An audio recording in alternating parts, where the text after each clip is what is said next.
I've been working with the situation in Colombia for a number of years, and I want to thank the CPI for the most important topic to be debated that no one is debating really over the last while, and I've been pushing my own organisation to debate it for a long while, and we haven't, particularly because it's a relevant issue to Latin America as well.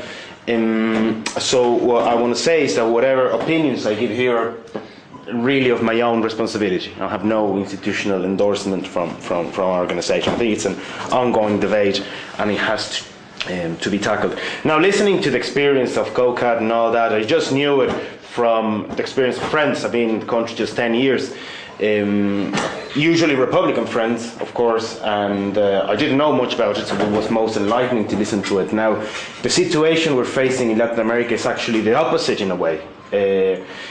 From two perspectives. From the first perspective, that we have whole communities that actually depend on drug production in this case. Yeah. And the second thing, and when I say depend, I'm talking about a real sense of dependence, where you face poverty or starvation. No one that produces drugs in Colombia gets really rich about it. And I'm going to read figures about it. When you see documentaries about the Cocalero regions and all that, you just see living in shacks.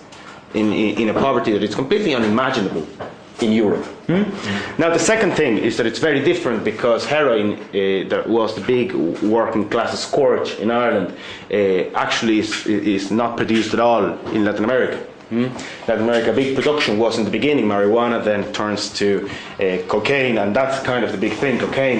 Now, heroin, surprisingly enough, for the last 10 years, it's becoming more and more relevant in Colombia, actually. Most of the market, anyway, is going to the United States, but areas like Cauca, Tolima, the center of the country, are starting to become more poppy. But still it amounts to no more than 8% of the total production of illegal drugs in Colombia.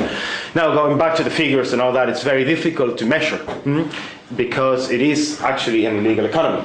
So you really, all the estimates I'm given, it's based on some direct research, but it's very difficult to know, in fairness, how much production there is. It is very difficult to know how much money is produced. And at the same time, you have to understand that the drug industry, it's a very complex industry. It's actually one of the most complex industries in the entire planet. And often, when we talk about repression and criminalization of the drug industry, we're usually talking about the weakest links of the production. Basically, we're talking about the working class communities. So you target in the United States, for instance, experience, you target the jíbaro, the small drug dealer who happens to be, surprise, black or Hispanic or whatever. But actually, the biggest part of the drug business is actually in the financial side of it. And all the network of reinvestment and money laundering, that's almost hardly touched ever. Like recently, when we were seeing all the strategy of repression in Mexico, you just see working class communities going under serious attack from counterinsurgency forces trained in the United States, in Israel, and so on and so forth, while banks that were involved in money laundering activities, and some banks are known to operate in 90% funds acquired through illegal means, are left untouched, absolutely untouched. So obviously there is a lot of elements and a lot of areas, and I'm sure that actually in Ireland was the same. I mean, COCAT could mobilise largely against the people they saw in the working class communities. Yeah. But obviously drugs were flown here, drugs were coming somewhere. Drug traffickers are linked to financial institutions. They are linked to being big business, and that big business, that financial institution, are untouched, whether by the state or by working class direct action. So that's a problem to be acknowledged as well. So I'm just throwing it. Now, that said, I'm big time on the legalization side for a number of reasons, because illegalization has not worked. I do think it is a serious problem from a social perspective, from a health perspective, but criminalization has not worked and has had three main effects. The first effect is most obviously the strengthening of the mafia. And that is it's a huge problem. And just talk about the abstentionist laws in the United States and the growth of the mafia in Chicago and New York and so on and so forth. That's all very, very, very well known. So I won't go too deep into that argument. Now, the second argument is the fact that illegalization actually has turned drugs into a much more profitable business. So whether you believe it or not, the rate and the price and the value of drugs has gone up. So unsurprisingly, the people that oppose the most the legalization of drugs are people that have a vested interest in the drug business. And we come that time and again. In Colombia is a country where 165 members of parliament at the moment are under investigation in courts for links to drug cartels. So basically, by all means, you can talk about what was called in the mid-90s anarcho-democracy. Okay? 165 people sitting in parliament are under investigation for links to cartels. Now, what parliament in the entire Latin America is the most opposed to the legalization of drugs? Colombia. Even if you smoke a joint on a park, you're facing serious charges for 10 years or even more. So there is certainly a vested interest, and it's no coincidence, I think, that the parliament is more soaked in links to paramilitarism. Paramilitaries are called in Colombia exclusively right-wing death squads. We're not talking about the guerrillas that are linked to paramilitaries and their armed gang the armed gang of drug dealers. That the parliament that is more involved in those sort of links is the most vocal against legalization of drugs. So I don't think that's a coincidence. Now, it is estimated that the price of the coca leaf, from the time it leaves the land until the time it hits the streets of the United States, and I'd say that it's pretty much the same in Europe, though I don't know that figures, it actually raises in its value and price for 100 times. So some years ago, two researchers, Jorge Castañeda and Rubén Aguilar, made practical research. So they started checking the price of a kilo of cocaine, actually, of the finalized product from Colombia up to the streets of New York. So the results were amazing. In Colombia itself, and actually this was in Guaviare, the finalized coca kilo was $1,600 USA. Okay, we're talking about some 5 years ago. Okay, then by the time it hit the Panama Canal, it was $2,500 US. By the time it reached Mexico, it was $13,000. By the time it reached the United States border, Texas, just the south, it was $20,000 US. And by the time it hit the streets of New York, the retail price overall made $97,000. That's the cost of illegalization. That's what I'm talking about, the vested interest. It's big money. And the rich, the financial powers know they can get away with it. And they know that people that's going to go to jail for the criminalization of drugs, of the drug business, is going to be who? The black, the Latin Americans, the poor, the working class. Not them, just the working class. Okay?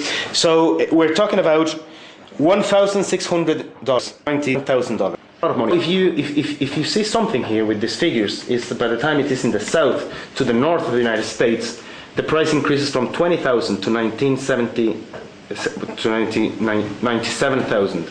So most actually of the added value remains in the United States, 67,000. It remains all in the United States.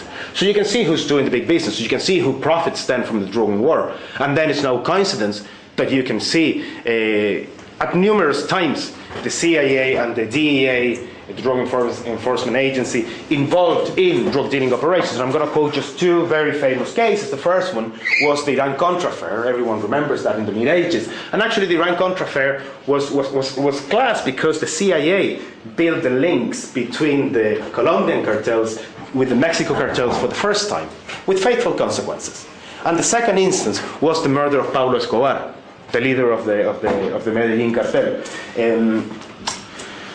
Pablo Escobar was a person that built an empire that ended up being very, very powerful within Colombia.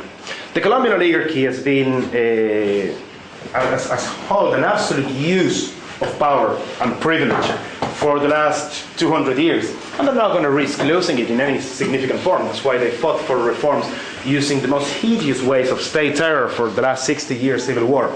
Now, coming back to the point, they're willing to engage with the mafia, they're willing to engage with the right-wing paramilitaries as long as they do not become a threat to their own hegemony. When Pablo Escobar built his drug empire, he became so powerful that the bourgeoisie at the time in Colombia started fearing that he could actually outweigh them and started pushing traditional families out of business through money laundering and all that and investment. So they declared war on the Medellin cartel. It was all right if the cartel power was fragmented and localized and regionalized, but one huge cartel that could be more powerful than the state was unthinkable for them. Now, the interesting thing is that when Pablo Escobar dies in 1993, it emerges, and there's a whole process called the Process 8000 in Colombia. That's the name of it. You can look for it in Wikipedia. It emerges that Pablo Escobar was actually killed using intelligence from the Cali cartel. That was a lesser cartel with strong links to the Liberal Party in government and with strong links to the state itself, to the state apparatus.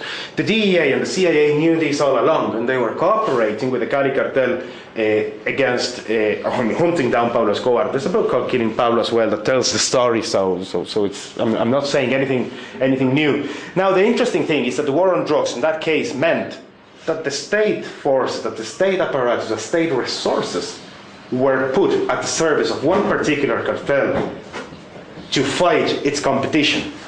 And we see the same happening now in Mexico.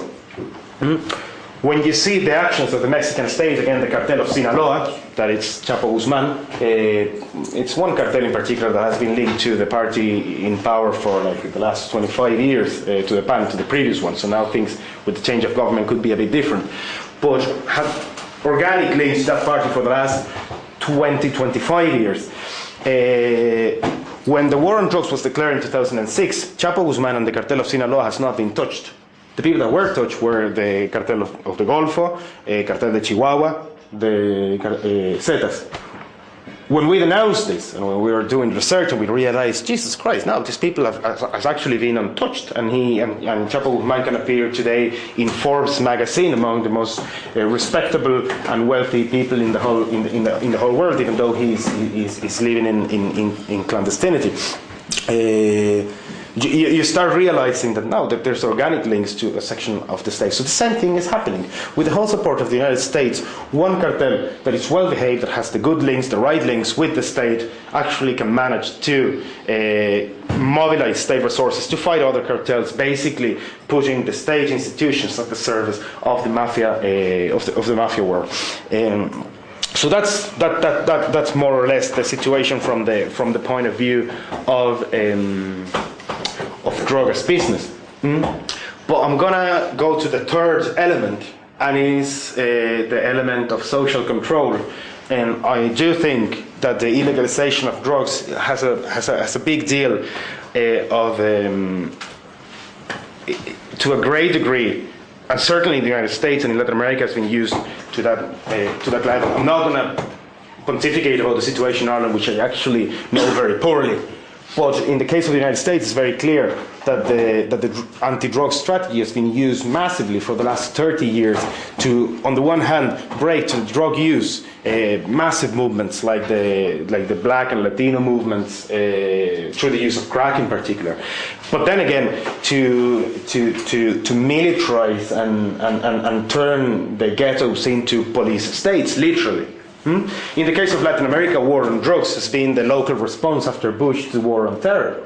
So because basically, I think that we're basically good Christians and we're not Muslims, it was decreed that obviously war on terror was no good excuse to step up militarization of the region and the escalation of military aggressions. But war on drugs was used since 2002, since actually 2000, even a bit before, and the first step was given in terms of Plan Colombia. Plan Colombia was designed back in 1999 to fight drugs, supposedly. It hasn't been used to fight drugs, it has been used just to fight social movements and left-wing guerrillas. since the time, it's very telling, since the time of the Plan Colombia has been implemented, I'm just going to talk about the figures I have from 2000 and 2006. The area of cultivation of coca had increased actually in 15%. From 2000 to 2007, that is just 1 year difference, the area escalated to 27%. So you can see that even at the times that the supposedly 2006, 2007 was a time of major blows against the insurgency, it was a time actually in which the drug cultivation increased. The potential of cocaine production, but it's an estimate as well. It's no way to know, but it's an estimate. Increase in that time until 2011, until last year, from 350 tons a year to 600 tons a year. So we're talking that it actually almost duplicated. Yeah. So you're saying, like, I'm not going to go into the whole complexities of the Colombian conflict, but you're saying, so what's been the strategy of this? And it's been actually targeting small producers, displacing them. In that same period, we've had 3 million displaced people, peasants, mostly thanks to Plan Colombia, mostly in peasant areas, people that have to actually cultivate coca in order to survive. We're not talking about people that are getting rich or are accumulating huge amounts of huge fortunes out of this. It's not the case. So 3 million people have been displaced from the lands. Who's taking their lands? Big landlords. What are these big landlords doing? Concentration of land. Who's behind this? Narco-traffickers. Acquisition of land is being one of the big investments of narco-traffickers in order to do all the money laundering business. So we've had that. Altogether, when I'm asked to define in very few words the Plan Colombia, I say Plan Colombia, it's a war against small dealers to the favor of big cartels. That's exactly what it's been. Now, interestingly enough, there is all this thing that fighting the guerrillas in a way, because the guerrillas are supposedly, and that's the official propaganda, involved with the drug trade. Obviously, it would be in a way undermining the drug business. Obviously, with the figures, this is not the case, and this is not the case because of the way the thing operates. Small farmers, though, have been the backbone of insurgency and guerrilla support for the last 30, 40 years. Back in 82, 83, it was a huge debate within the movement, the guerrilla movement, what to do when people started growing coke. And the first reaction was to forbid it, an eradication. And then the second reaction was like, no, you can't do that to the peasants because the peasants need to survive. Yeah. So the second reaction was, okay, what we'll do is we'll charge the middleman, what we call the gramaje. So they were taxing basically the drug dealers, and that's why the right-wing death squads have been so eagerly financed by the drug cartels, because actually the guerrillas get into their business and tax them, and they say, if we tax here oil companies, if we put the revolutionary tax on coffee producers, why should we not do it on the drug dealers that actually are those that are doing the most handsome profit in the area? So they're putting a tax, and that's why the cartels actually hate the guerrillas, in spite of all this nonsensical talk of the narco-guerrillas. And the second thing is that they said, apart from that, you will pay the peasant, the cocalero, a fair amount for the price of the leaf. So basically, you are not able to pay less than this amount of money. Another reason to hate them. And the third reason is because actually they regulate in a way the amount of area that is cultivated for the purpose of non-erosion of the soil, looking after the environment and the fact that there has to be a diversity of cultivation and so on and so forth. There's basically a policy against monoculture. So you can say as well that in a way it's been targeting the base of support of the guerrilla movement, as I said, to the favor of big cartels, while at the same time targeting areas where the guerrilla movement has been able to tax the big cartels in order to go on with their subversive campaign, if you want to put it in some words. So, because of the, I mean, I can come back in all these with the question and answer session, so I won't keep you long. I'm going to finish now. So a lot of people in relation, when they see the Mexico experience and when they see the Colombia experience, they say the war on drugs has failed. And I disagree with that. I think that the war on drugs has been a huge success. All you have to ask yourself is really what was the original intention. In the case of Colombia and Mexico, it's clear that the intention has never been to harm the most profitable and lucrative industry in those respective countries. The idea has been to avoid that some cartels accumulate too much power, and they've been successful in that, while the industry keeps going on as usual. The second has been to favor some elements against another, been very successful. And the third element has been control and militarization of the entire regions. Very successful. Extraordinarily successful. As I said, coca production in Colombia is going up. But the popular movement and the guerrilla movement have faced a major military challenge. But it's actually been able to overcome over the last 2 years. But it's been major. And if you look actually at Plan Colombia, the objective of it, I'll take all the lofty words out, but I'm going to read it textual, word by word. It says, Plan Colombia aim is promoting conditions for employment generation and social stability, expanding tariff preferences in compensation for the negative effects of the drug trade, and to favor a free trade agreement that will broaden employment opportunities.